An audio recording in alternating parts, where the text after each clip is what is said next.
Hello everyone, myself Ravindra Kumar Meena, Assistant Professor Geography. I welcome you all in this class of Geography. Today we are going to study the physical geography concept of the isostacy. हम भौतिक भूगोल के इस paper में समस्थिति पढ़ रहे हैं, जिसमें हमने पिछले वीडियो के अंतर्गत हमने एरी महोदय के द्वारा जो विचार प्रकट किए गए थे उनका अध्ययन किया गया था। हमने जाना था कि आइसोस्टेसी जो शब्द है वो ग्रीक शब्द आइसोस्टेसियस से लिया गया है, जिसका तात्पर्य है समस्थिति। यद्यपि इस जो संतुलन है इसका जो शब्दावली है बहुत पहले 1889 के अंदर डटन महोदय ने इसको पेश कर दिया था, लेकिन हमने एरी महोदय के द्वारा ये जाना था कि जो पृथ्वी है उसके ऊपर जो पर्वत, पठार, मैदान, झील और महासागर पाए जाते हैं, जिनके आकार के अंतर्गत पर्याप्त अंतर होता है, फिर भी वो आकृतियां भूतल पे किस प्रकार से स्थिर हैं। तो एरी महोदय कह रहे थे कि जो भाग पृथ्वी के ऊपर जितना ऊंचा है वह भाग उतनी ही गहराई में पृथ्वी के अंतर्गत समाया हुआ है। लेकिन आगे चल के एरी महोदय की आलोचना हुई कि जो हिमालय जो है वो लगभग 8,848 किलोमीटर ऊंचा है, तो अगर उसका एक भाग ऊपर है तो क्या उसके 8 भाग नीचे होंगे, जो लगभग 70,000 जो किलोमीटर की जो हाइट हो जाती है, वो इतने नीचे कोई भी चीज है जो ठोस अवस्था में नहीं टिक पाएगी। तो इस प्रकार से एरी महोदय की आलोचना हुई। आज हम इस कंसेप्ट ऑफ आइसोस्टेसी के अंदर प्राट महोदय के विचार जानेंगे कि जो संतुलन का जो सिद्धांत है उसमें प्राट महोदय ने क्या विचार रखे। प्राट ने विभिन्न ऊंचाइयों के भूभाग को भिन्न भिन्न घनत्व का माना, यानी कि एरी महोदय कह रहे थे कि विभिन्न ऊंचाइयों के जो भाग हैं उनका सबकी डेंसिटी एक जैसी है, लेकिन प्राट महोदय कह रहे हैं कि जितने भी जो खंड हैं अलग अलग ऊंचाई के, उनके जो डेंसिटी है, घनत्व है, वो अलग अलग है। उन्होंने कहा कि ऊंचे भूभागों का घनत्व कम है, जबकि कम ऊंचाई वाले भूभागों का घनत्व अधिक है। तो ऊंचे भाग हम देखें पर्वत और नीचे भाग हम देखें तो वो झील है या खाड़ी है या मैदान है। तो अपेक्षाकृत प्राट महोदय कह रहे हैं कि ऊंचे भागों की डेंसिटी कम है और नीचे वाले भागों की डेंसिटी अधिक है। दूसरे शब्दों में ऊंचाई और घनत्व में विपरीत संबंध है, अर्थात ऊंचाई अधिक होगी तो घनत्व कम होगा। अगर कोई ऊंचा स्तंभ है तो उसका घनत्व कम होगा, और अगर कोई स्तंभ छोटा है तो उसका घनत्व अधिक होगा। इसको सही मानते हुए उन्होंने स्वीकार किया कि विभिन्न ऊंचाइयों की सभी स्तंभों की क्षतिपूर्ति अध स्तर पर एक निश्चित गहराई पर हो जाती है, कि चाहे कोई कितना भी ऊंचा हो, लेकिन जमीन में एक लेयर ऐसी है जहाँ पे सबके जो घनत्व हैं वो बराबर हो जाते हैं। उसे उन्होंने क्षतिपूर्ति अध स्तर की संज्ञा प्राट महोदय ने दी। इस प्रकार से एक सीमा रेखा खींच दी जाती है जिसके ऊपर विभिन्न ऊंचाइयों का समान दबाव पड़ता है। अतः उसने प्राट महोदय ने एरी के आधार या जड़ अवधारणा को खारिज कर दिया और क्षतिपूरक स्तर की अवधारणा को स्वीकार किया। उन्होंने अपनी अवधारणा को सिद्ध करने के लिए समान भार वाली और भिन्न भिन्न घनत्व की कुछ धातु की छड़ें ली और उन्हें पारे में डाल दिया।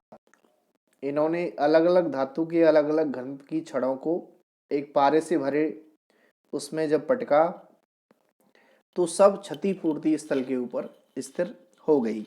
जबकि एरी महोदय ने कहा कि जब इसके अंदर हमने डाले पानी के अंदर लकड़ी के अलग अलग वो, तो जो भाग जितना ऊंचा था वो भाग उतना ही नीचे गया। लेकिन प्राट महोदय ऐसे नहीं कह रहे हैं। प्राट महोदय कह रहे हैं कि क्षतिपूर्ति स्थल बीच में जाके सबका जो घनत्व है वो बराबर हो रहा है।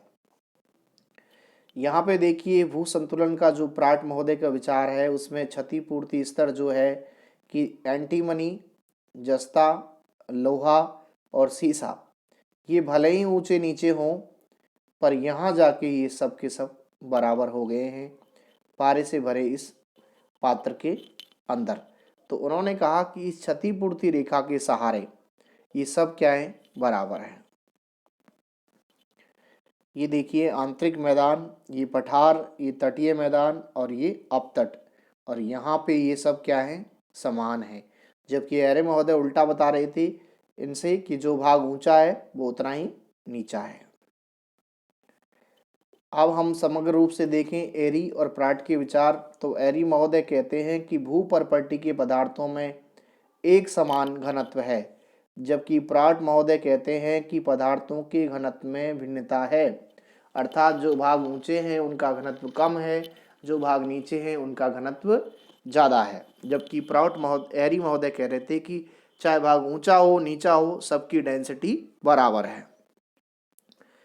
दूसरा जो अंतर है कि भिन्न भिन्न गहराई जिस तक जड़ पहुंचती है एरी के अनुसार, जबकि प्राट महोदय कहते हैं कि एक समान गहराई जिस तक भूपर्पट्टी का पदार्थ पहुंचता है। तीसरी बात जो एरी महोदय कहते हैं कि पर्वतों के नीचे गहरी जड़ और मैदानों के नीचे छोटी जड़ पाई जाती हैं। पर्वतों के नीचे गहरी जड़ इसलिए है क्योंकि पर्वत बहुत ज़्यादा ऊंचे हैं, जबकि मैदानों के नीचे छोटी जड़ यूं है कि मैदान नीचे हैं। जबकि प्राट महोदय कहते हैं कि किसी प्रकार की जड़ की नहीं, परंतु क्षतिपूरक जो एक लेयर है उसके ऊपर सबकी डेंसिटी बराबर है। अब ये जो भूमंडलीय भू संतुलन का सामंजस्य है उसको हम आगे समझें एरी और प्राट के बाद में, कि यह बिल्कुल स्पष्ट है कि पृथ्वी पर पूर्ण भू संतुलन नहीं है।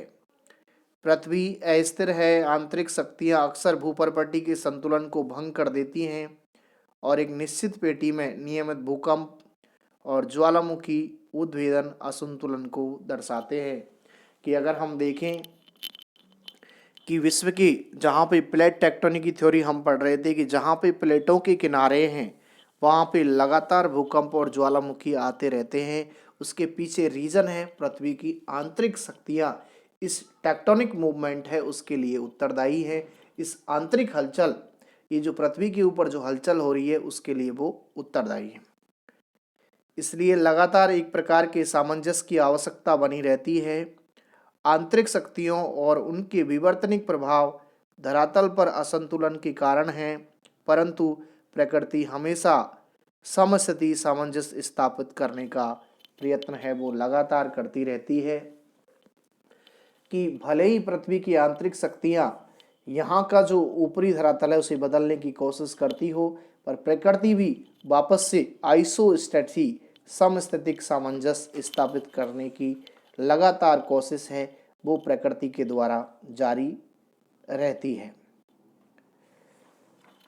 अब बात करें हम बाह्य शक्तियों की, तो बाह्य शक्तियाँ पृथ्वी के धरातल पर आए अंतरों को दूर करने का प्रयत्न करती हैं और इस प्रक्रिया में ऊंचे भूभागों से पदार्थों को खुरचकर बहुत दूर ले जाकर निचले भागों में निक्षेपित कर देती हैं। इस प्रोसेस को हम समझें कि इस प्रकार की एक पर्वतमाला है,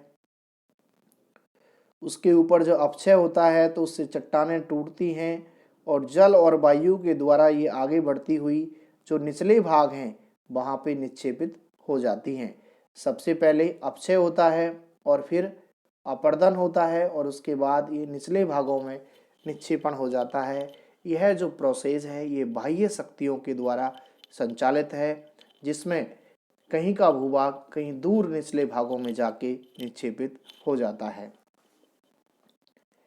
इस प्रक्रिया में निक्षेपण के स्थान पर धसाव द्वारा नीचे के पदार्थों के प्रभाव के कारण एवं खुरचने के स्थान पे अनाच्छादन के अनुपात में उत्थान और भूमंडलीय संतुलन है जो बना रहता है। अर्थात यह सिद्धांत में ये आखिर की जो बात ये बता रही है कि जहाँ से मटेरियल टूटा है वहाँ पे वापस नीचे से धरातल उठेगा और जहाँ मटेरियल चला गया है, जहाँ दबाव पड़ेगा वहाँ पुनः नया धसाव उत्पन्न हो जाएगा। इस प्रकार यह जो प्रोसेस है एक साइकिल की तरह, एक चैन की तरह इस पृथ्वी के ऊपर लगातार बना रहता है, जिसमें उत्थान, फिर उसके बाद धसाव, फिर उत्थान, फिर धसाव।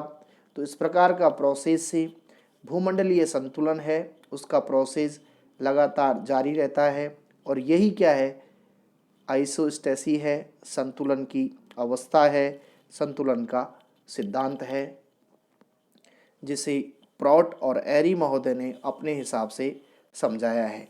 यहाँ पे आप देखिए कि ये रचना तंत्र बना हुआ है कि ये जो पर्वत श्रेणी है उसका अनाच्छादन हो रहा है।